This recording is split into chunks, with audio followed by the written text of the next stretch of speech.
bendiciones y gracias por sintonizar esta edición de El Amor que Vale. Mi nombre es Irving Ravelo. Los viejitos mueren, lo mismo que los bebecitos, adolescentes y jóvenes mueren, ricos y pobres, cultos e incultos, famosos o desconocidos. En la raza, pues negros y blancos, o del color que sean, mueren por miles en todas partes del mundo. El tema del mensaje que escuchará a continuación es ¿cómo sonreír ante la muerte? Vamos a dar paso ahora al doctor Adrián Rogers en la voz del pastor Lenín de Llanón. Por favor, abra la palabra de Dios en el Salmo 23 y veamos el verso 24. Creo que este versículo es el más citado del Salmo 23. Aunque ande en valle de sombras de muerte, no temeré mal alguno, porque tú estarás conmigo. Tu vara y tu callado me infundirán aliento. Una viejecita había caminado con Jesús por muchos años. Era una santa, en el verdadero sentido de la palabra, pero su cuerpo se fue debilitando poco a poco, y esa preciosa vida se estaba desvaneciendo, y terminó postrada en su propio lecho. Sus seres amados estaban a su alrededor, estrujándose las manos y llorando desconsoladamente. Ella los miró con mucha ternura y casi en un suspiro les dijo: lloren si deben hacerlo, pero no lloren por mí, porque yo estoy feliz de morir. Hoy quiero hablar de cómo sonreír frente a la muerte. Reconozco que hablar de la muerte no es un asunto muy popular. La gente prefiere hablar de cualquier otra cosa, menos de la muerte. Por todos los medios posibles tratamos de eludir el tema. ¿Sabía que el hombre es la única criatura que sabe que va a morir y trata desesperadamente de olvidarlo? Esa es la razón por los exagerados maquillajes. Si un hombre llega a cierta edad y tiene los suficientes recursos económicos, se compra un carro deportivo. Tratamos de hacer lo que sea para minimizar el hecho de que vamos rumbo a la tumba. Y aún las tumbas son construidas para que sean verdaderos memoriales, impresionantes monumentos o exagerados jardines. ¿Por qué? Porque no nos gusta la idea de la muerte. Pero escúcheme, la muerte es un hecho real y es algo a lo cual no debemos tener temor. Es algo que debemos anticipar.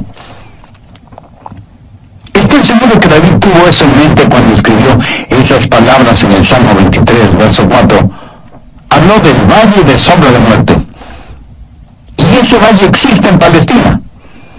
Comienza entre Jerusalén y Belén, más o menos a 680 metros sobre el nivel del mar.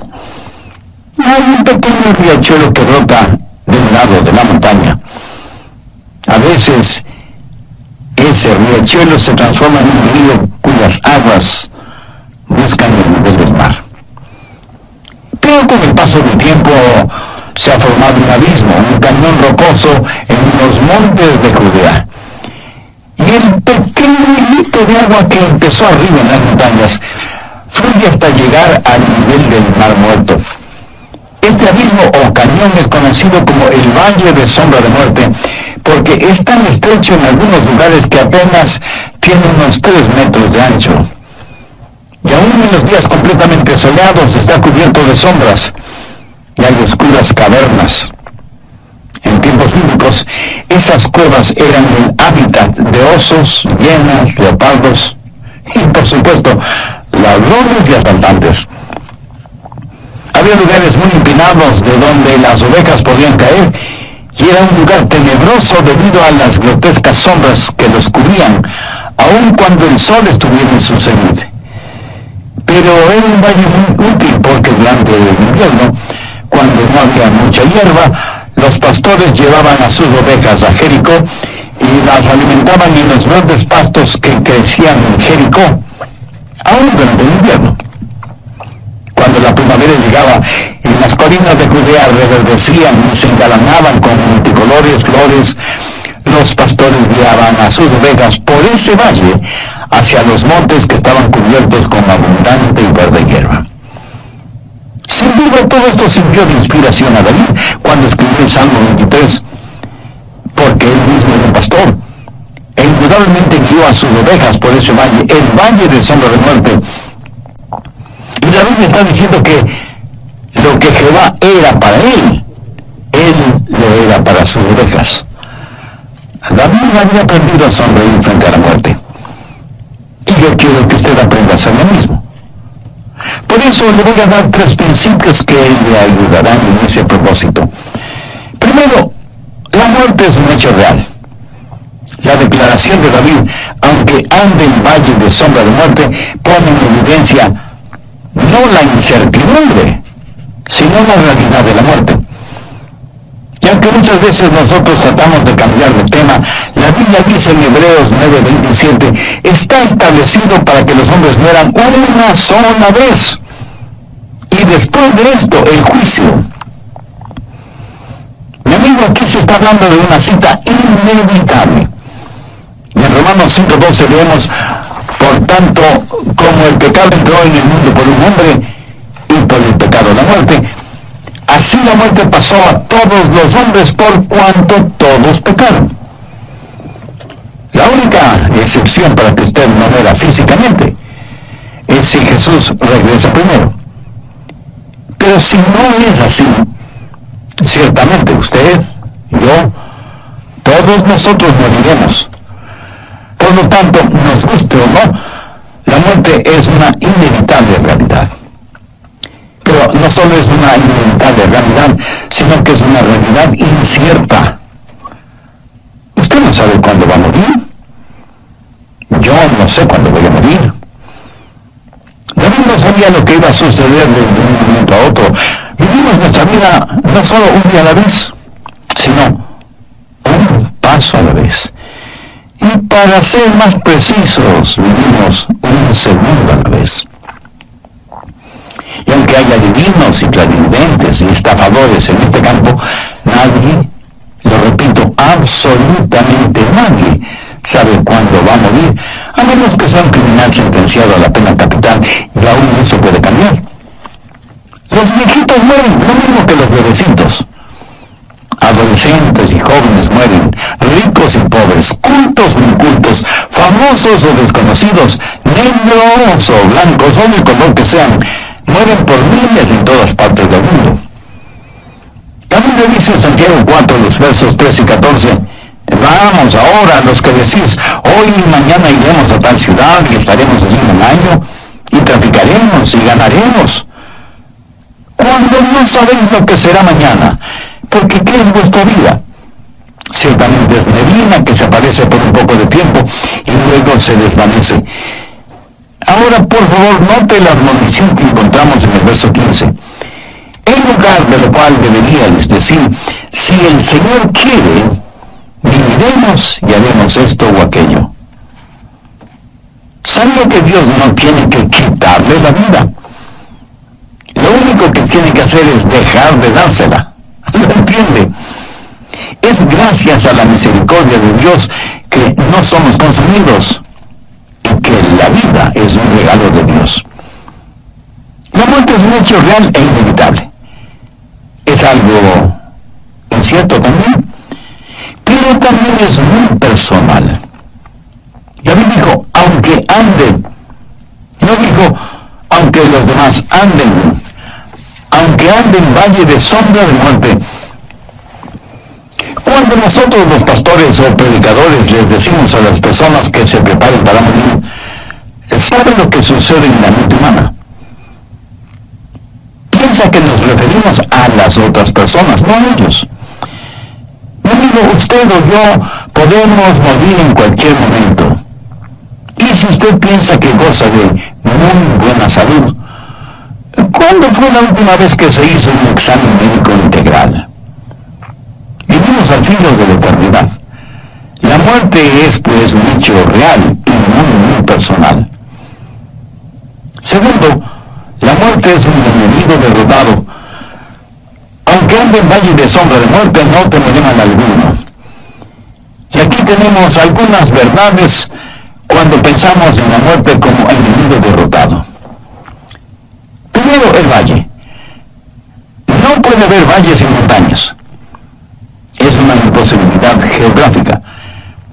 El valle del Salmo 23 está entre dos salmos representativos de montañas. El Salmo 22 tiene que ver con la crucifixión, el Monte Calvario. Y el Salmo 24 tiene que ver con la coronación del Mesías en su segunda venida, o sea, el Monte de Sión. En una montaña, la crucifixión, y en la otra montaña, la coronación. Nosotros estamos viviendo en el valle entre esas dos montañas.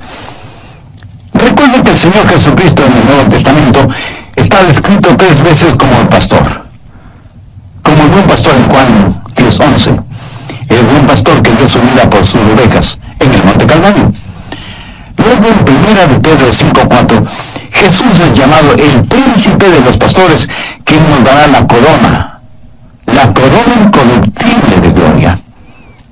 El buen pastor que murió por nosotros, sus ovejas, el príncipe de los pastores que vendrá otra vez.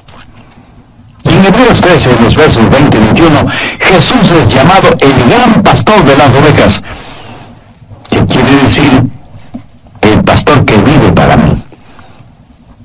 El Dios de paz que resucitó de entre los muertos al Señor Jesucristo, nuestro gran pastor, que conquistó el valle de sombra de muerte.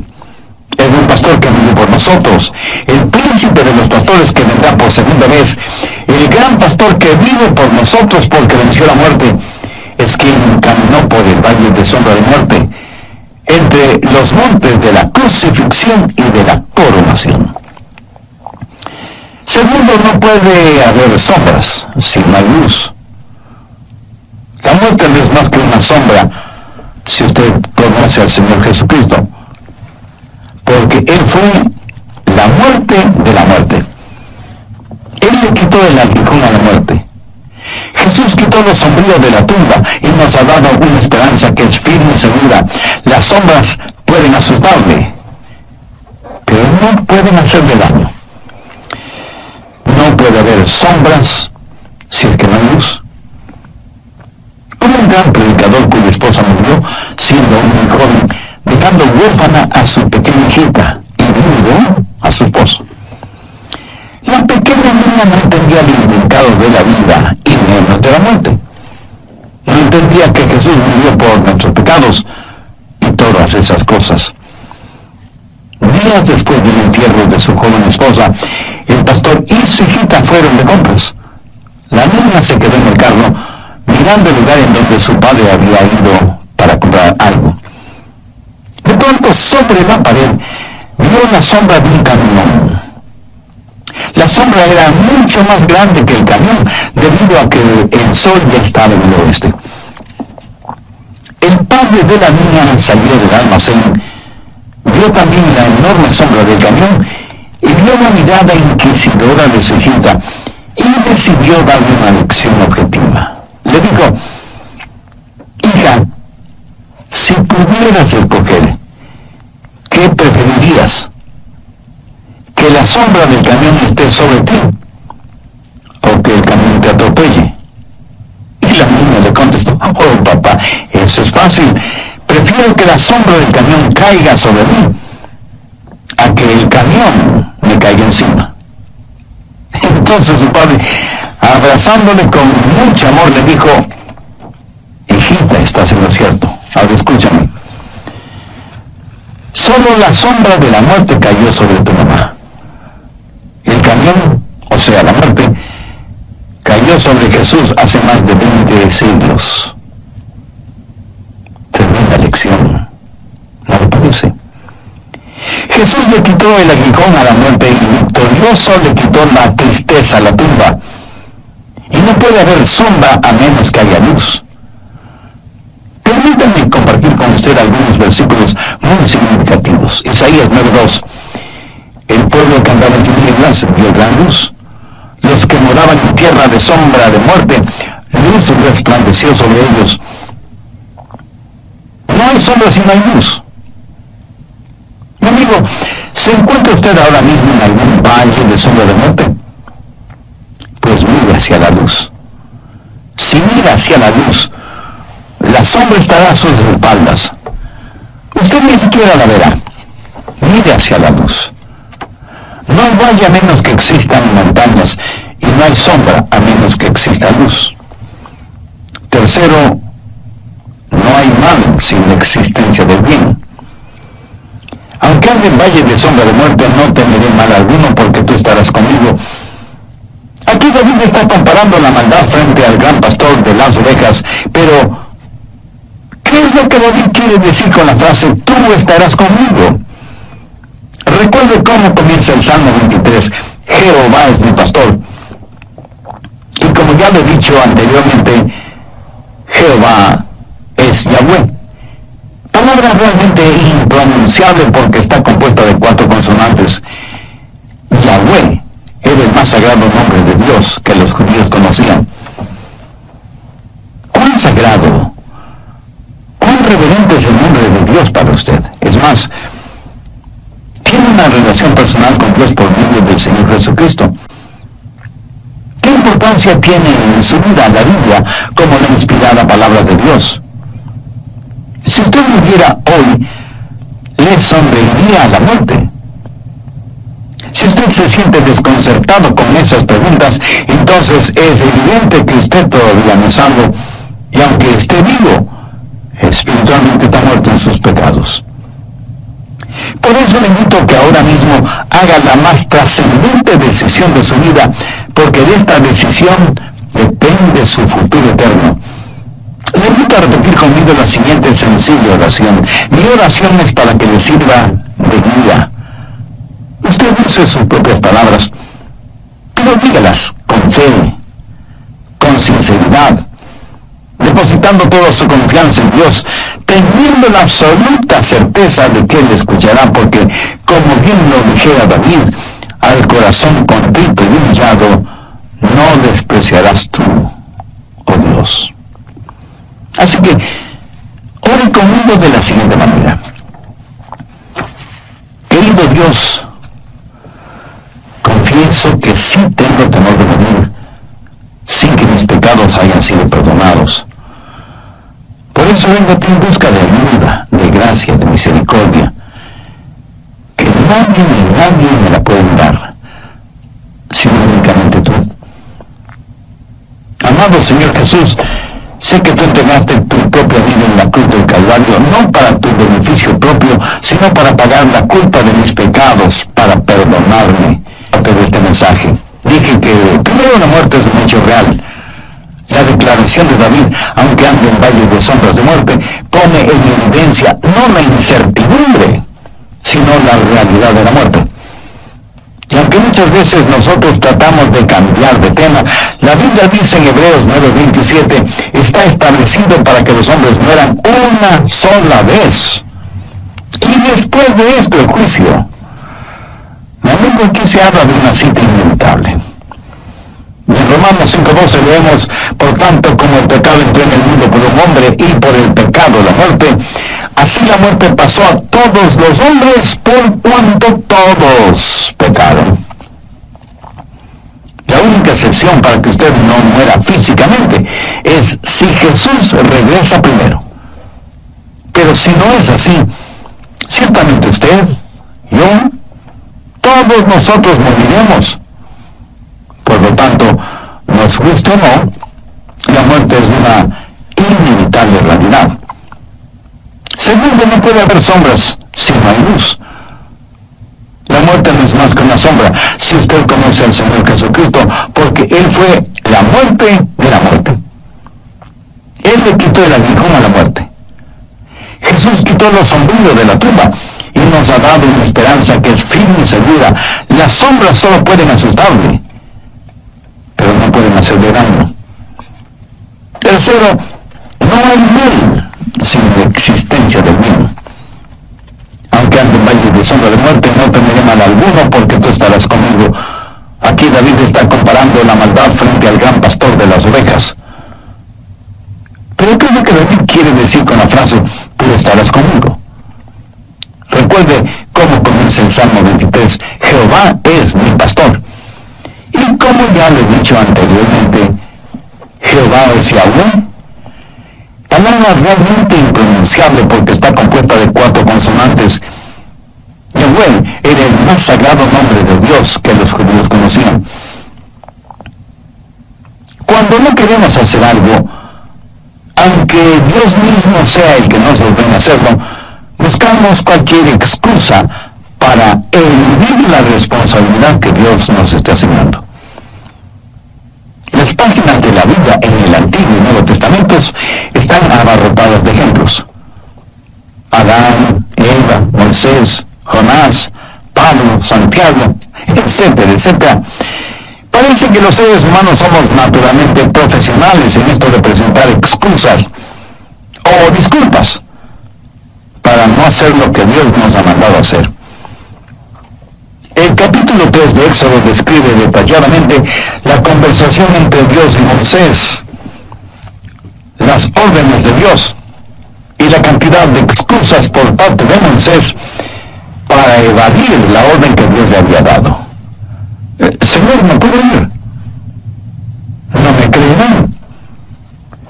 ¿Quién diré que me envía? Y Dios le dijo a Moisés, diles que yo soy, te envía.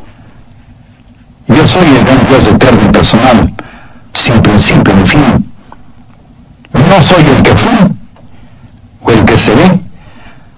Así, diles que el gran yo soy te envía.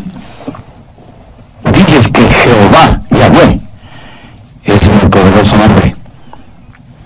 Si mal no recuerdo, en un programa anterior dije que el nombre Jehová solo es mencionado en el Antiguo Testamento, no en el Nuevo. ¿Por qué? Porque el Jehová del Antiguo Testamento es el Jesús del Nuevo Testamento. Su nombre era tan sagrado que los escribanos judíos, cuando tenían que copiar ese nombre, de acuerdo a la tradición, se lavaban las manos 7 veces y luego copiaban el nombre de Dios con una pluma nuevecita que una vez escrito ese divino nombre, era echada al fuego o a la basura. Jehová Yahweh, el gran yo soy.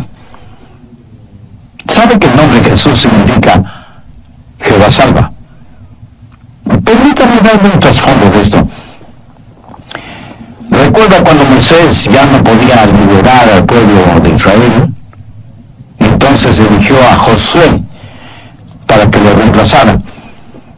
Pero el nombre de Josué no siempre fue Josué, sino Osea. Moisés tomó parte del nombre. ¿Y qué es lo que la Biblia está diciendo con todo esto? Que aunque haya maldad alrededor nuestro y andemos en valle de sombra de muerte, tú estarás conmigo. ¿Lo entiende? Dios está con nosotros, pero no solo está con nosotros, sino que en la actualidad, por medio de su Espíritu Santo, está en nosotros. No pueden haber valles sin montañas, no puede haber sombra sin luz, no puede haber mal sin la existencia de un gran bien. La verdad siempre es más poderosa que la mentira. Un refrán popular dice que la verdad duele, y duele precisamente porque es la verdad. ¿Será por eso que en términos generales los seres humanos somos tan mentirosos? Nos olvidamos que cuando mentimos nos parecemos mucho al diablo. Porque el diablo es el padre de las mentiras. Y cuando decimos la verdad, nos parecemos más a Cristo, porque Él dijo, yo soy la verdad. ¿Sabía que los líderes religiosos del tiempo de Jesús confabularon contra Él porque las verdades que Jesús decía estaban totalmente en contra de las enseñanzas de ellos? Infinitamente más poderoso que Satanás es Jesús. La vida es mucho más grande que la muerte. Por eso, aunque ande en valle de sombra de muerte, no temeré mal alguno, porque tú estarás conmigo. Así que no solo debemos ver la muerte como un hecho real y como un enemigo derrotado, sino que debemos ver la muerte como un entrañable amigo. En tercer lugar, y estoy seguro que algunos de ustedes un tanto sorprendidos o extrañados me preguntarán, un momento, Pastor Reyes, ¿dice usted que debemos ver a la muerte como un entrañable amigo? Sí, eso es exactamente lo que dije.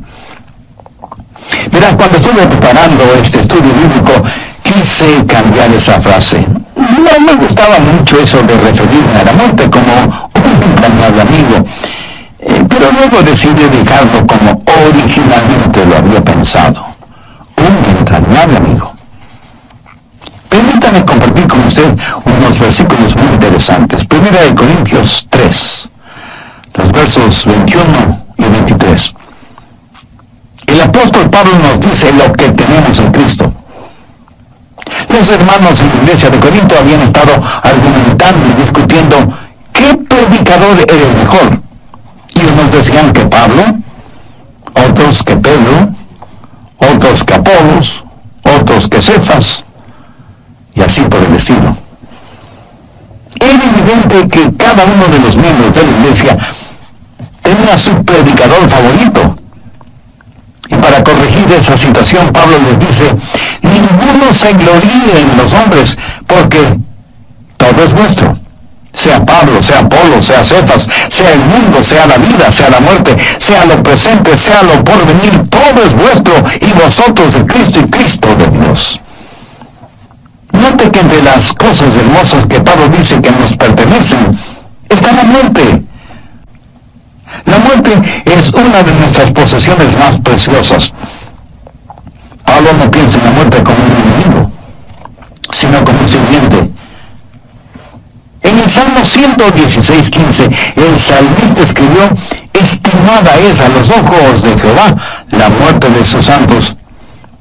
Y el apóstol Pablo en Filipenses 1:21 dice, porque para mí el vivir es Cristo y el morir es ganancia.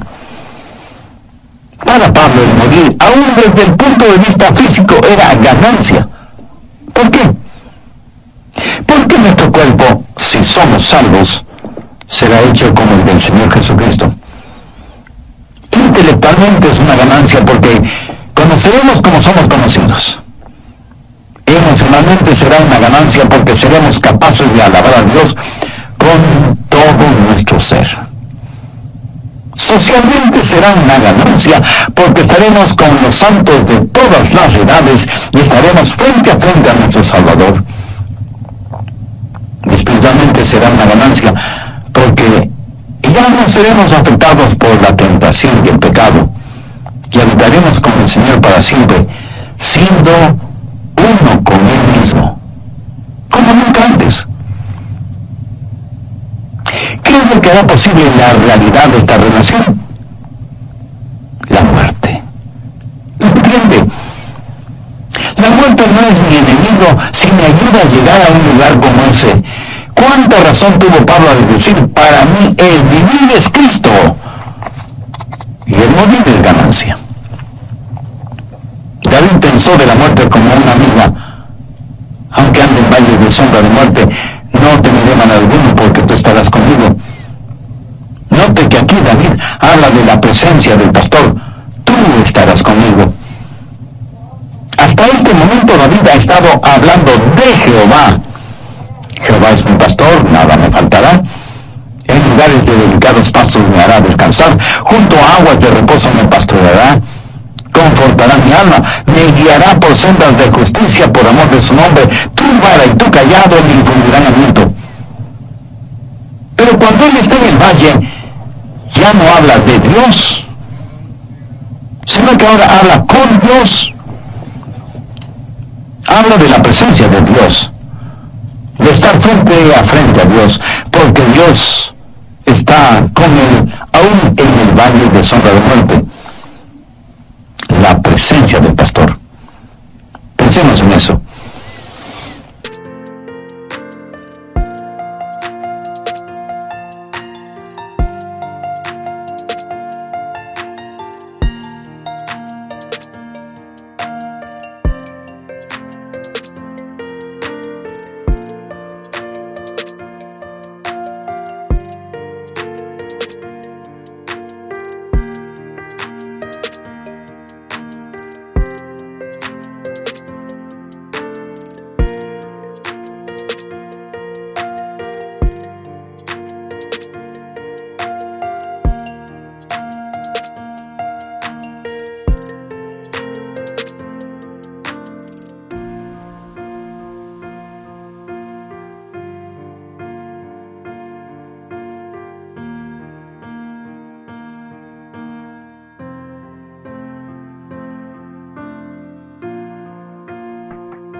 Ya no tenemos que cruzar nuestro Jordán solos. Yo no estaré solo cuando muera, porque Jehová estará conmigo. Pero no solo tener la presencia del pastor, sino también su poder. Tu vara y tu callado me infundirán aliento. No se olvide que el callado le servía al pastor para proteger a las ovejas, para guiar a las ovejas, para levantar a las ovejas. Mi amigo, cuando usted vaya a morir, si es un creyente en el Señor Jesucristo, le prometo que Él estará con usted fortaleciéndole. Sentirá la real presencia de Dios, que dirá: estimada es a los ojos de Jehová la muerte de sus santos. Su vara estará ahí para protegerle de todos los ataques del maligno, y con su callado Él lo atraerá junto a Él, para ambos cruzar el valle de sombra de muerte. Cuando sus pies toquen las heladas aguas del río de la muerte, usted cruzará ese río con alabanzas, no solo en su corazón, sino también en su boca. La presencia y el poder del pastor, el plan y el propósito del pastor le ayudarán a cruzar el valle de sombra de muerte. Pudiera ser que usted ahora mismo esté enfrentando algún problema o dificultad. Recuerde que problemas y dificultades en la vida del creyente solo duran un tiempo y tienen un propósito definido. Los problemas que Dios nos envía tienen un propósito formativo, perfeccionador, y debemos dar gracias a Dios por ellos. Las tentaciones y problemas con que el diablo nos asalta diariamente son maléficos y destructivos, pero también tienen un propósito definido: separarnos de Dios eternamente. David, como pastor que era, sabía muy bien que un pastor nunca abandona sus ovejas ni las guía por lugares peligrosos, y siempre busca los mejores pastos para ellas. Le preguntaron a un hombre: ¿cuál es su versículo favorito? Y el hombre contestó: aquel que dice que Dios me conforta y me guía. Ese hombre, sin saberlo, estaba citando parte del contenido del Salmo 23. Hay una hermosa canción religiosa que dice: si Jehová es mi pastor, ¿de qué debo temer?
Si estoy protegido por su tierna misericordia, ¿quién o qué puede hacerme daño? Tengo paz celestial, consuelo divino, mientras por fe Él vive en mí y yo vivo en Él. Y sé que no importa lo que me suceda, Jesús hace bien todas las cosas, porque el propósito del pastor es guiarnos con seguridad por entre el valle de sombra de muerte. La Biblia dice en Hebreos 2:15: en librar a todos los que por el temor de la muerte estaban durante toda la vida sujetos a servidumbre. Ahora, escucha atentamente lo que voy a decir. Usted no está listo para vivir hasta que ya no tenga temor de la muerte. Y usted, honestamente preocupado, me dirá: pero pastor, yo aún tengo pecados y por supuesto que tengo temor a morir. Gracias por su sinceridad, mi amigo. Ahora, permítame decirle qué debe hacer con sus pecados. Ponga su fe en donde Dios puso sus pecados, o sea, en Jesús. Todos nosotros como ovejas nos hemos descarriado. cada cual estamos yendo por nuestro propio camino. Dios, el Padre, ha puesto sobre su Hijo Jesucristo la iniquidad de todos nosotros. Sí, usted debe tener temor de la muerte mientras siga viviendo en el libertinaje de sus pecados. Pero cuando sus pecados le hayan sido perdonados por el sacrificio de Jesús, la muerte dejará de ser su enemiga y se convertirá en su entrañable amiga. Le quiero ayudar para que sepa que la muerte no representa ningún terror para usted, para que tenga la capacidad de sonreír frente a la muerte, para que defina de una vez y para siempre este asunto de la muerte. Si usted no tiene la seguridad de su salvación, le invito a orar conmigo una sencilla oración, pero lo importante es que usted ore con genuina fe, sinceramente, depositando toda su confianza en Dios. Puede orar en voz alta o en voz baja, o silenciosamente si así lo prefiere. Su oración de todas maneras será escuchada por Dios. Querido Dios, quiero ser salvo aquí y en este momento. He pospuesto ya por mucho tiempo esta decisión que tiene que ver con mi vida eterna. Sé que tú me amas y que hasta ahora he sido indiferente a ese incomparable amor tuyo.